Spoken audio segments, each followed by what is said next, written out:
Pinapatrio po yung dyan sa may sasmuan ng family of God ng Assalamualaikum. At sa lahat po ng mga kababayan po natin na gustong magkaroon ng libreng babasahin, Tagalog, English, ito po libre. Kayo lamang po ay pumunta dyan sa may Islamic Library Information Office dyan po sa may Pandan, Magalang Road, Angeles City Center.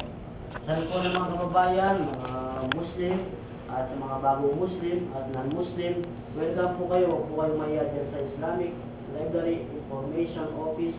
Yan po yung libreng babasahin at kung sino magkaroon ng libreng yung pag-aakika, yung pagkakasal, yung pag may namatay, pagpapaligo sa patay, kayo po ay makipag-ugnayan dyan sa may Islamic Library Information Office. Yan po si Brother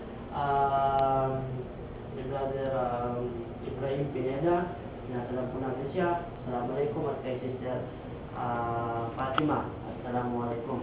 At dyan kay Brother Robert na yung anak ng sister natin nakikinig dyan sa may EPSA.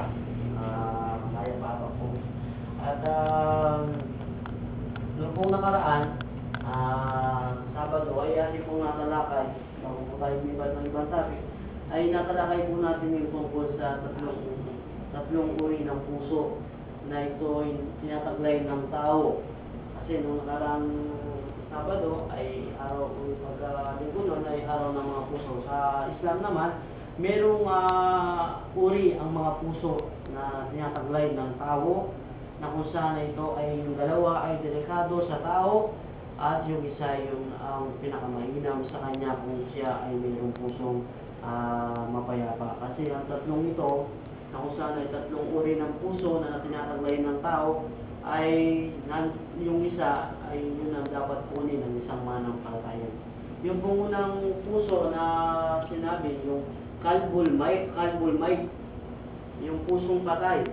Hindi naman ibig sabihin na tayo buhay, yung puso natin ay pala hindi. Ang ibig po sabihin nun, ang pusong patay ay yung pusong hindi kumikilala sa lumikha sa Kanya. Hindi kumikilala sa nag-iisang Diyos na Allah Subhanahu wa Ta'ala, at siya ay walang takot na gumawa ng karumal-dumal sa mata ng Allah Subhanahu wa Ta'ala. Kaya po dito sa pananampalatayang Islam, ang pusong patay o kalbul mayt, ito po ay napakadelikado sa mga taong tinataglay nila. Katulad ng mga kumpar, mga hindi na nanampalataya, ang kanilang mga puso ay patay sa pagsamba sa nag-iisang tagapagligtas. Kaya ito po, aminin po natin hindi, kapag tayo ay hindi kumikilala sa tunay na lumikha sa atin na ang Allah Subhanahu wa Ta'ala, ang ating puso ay patay. Ayaw makinig sa katotohanan, meron po tayong mata pero ang katotohanan hindi po natin makita. At meron tayong tenga na naririnig natin ang katotohanan, hindi natin naririnig.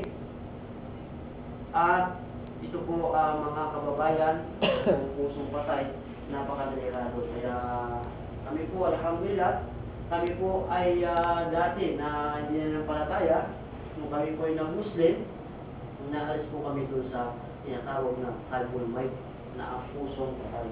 At yung pangalawa pong puso na tinataglay ng tao, ito po yung pusong marit, kalbul marit, na tinatawag na ang pusong may sakit, yung mga pusong na alam nila ang Allah Subhanahu wa Ta'ala. Subalit, sila ay hindi umiiwas sa mga pinagbabawal ng Allah Subhanahu wa Ta'ala at ginagawa pa rin nila ang mali na pinagbabawal ng Allah Subhanahu wa Ta'ala. Kaya ito po ang mga taong makikita natin na may pusong may sakit, hindi yung ibig sabihin na heart attack, hindi po yung tinutukoy yung pusong may sakit sa pananampalataya. Kasi meron pong tao na Muslim siya, pero gumagawa siya ng kamalian, yun po ang tinatawag na pusong may sakit na kung saan ay tinataglay ng tao. Ayaw niyang maturuan, ayaw niyang pag siya ay tinuturuan sa pananampalatayang Islam, at naririnig niya ang salita ng Allah, mas gusto pa niya yung music na naririnig. Mas ayaw niyang marinig yung mga nasiha, yung mga paalala, mas gusto niya yung mga chismis, mga walang kaguluhan na pananalita. Kaya po dito sa pananampalatayang Islam, mga kababayan, ito po ang pinakatakutan ng Muslim na kung saan ay yung magkaroon siya ng sakit sa puso. Kasi sabi ng Prophet Muhammad sallallahu alaihi wasallam, kapag ang tao ay nagkaroon ng maliit na tuldok na itim sa kanyang puso, dito na uumpisa na magiging yung kanyang puso ay magkakaroon ng black o magkakaroon ng sakit sa kanyang puso. Ang ito ay dumami na dumami, hindi niya nagamot.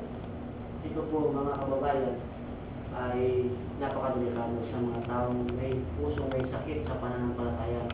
Kaya dito po sa may pusong may sakit, nandito na yung pagpapakita ng tao na ay gumagawa lamang sa pamamagitan ng para purihin lamang sila ng mga tao.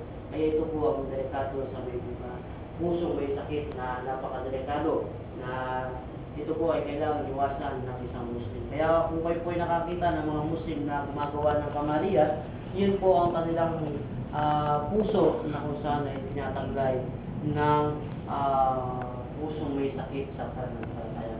At isa rin po na upang magamot ang pusong may sakit sa pananampalataya, yun ang itong pangunin na dapat natin kunin na taglayin ng tao, yung pusong mapayapa, yung qalbul salim na tinatawag sa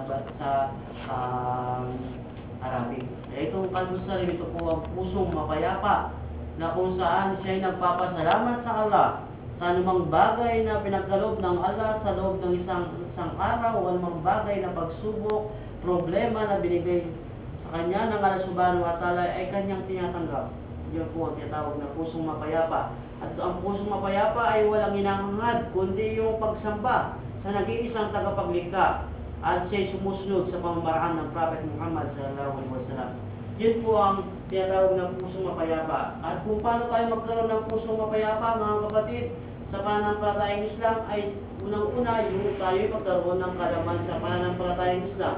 Basahin natin ang Quran, ang banal na Quran, at intindihin natin kung ano ang sinasabi mula sa banal na Quran at sa mga hadith na mga sinabi ng Prophet Muhammad sallallahu alaihi wasallam at pinayagan at yung mga ginawa ng Prophet Muhammad sallallahu alaihi wasallam.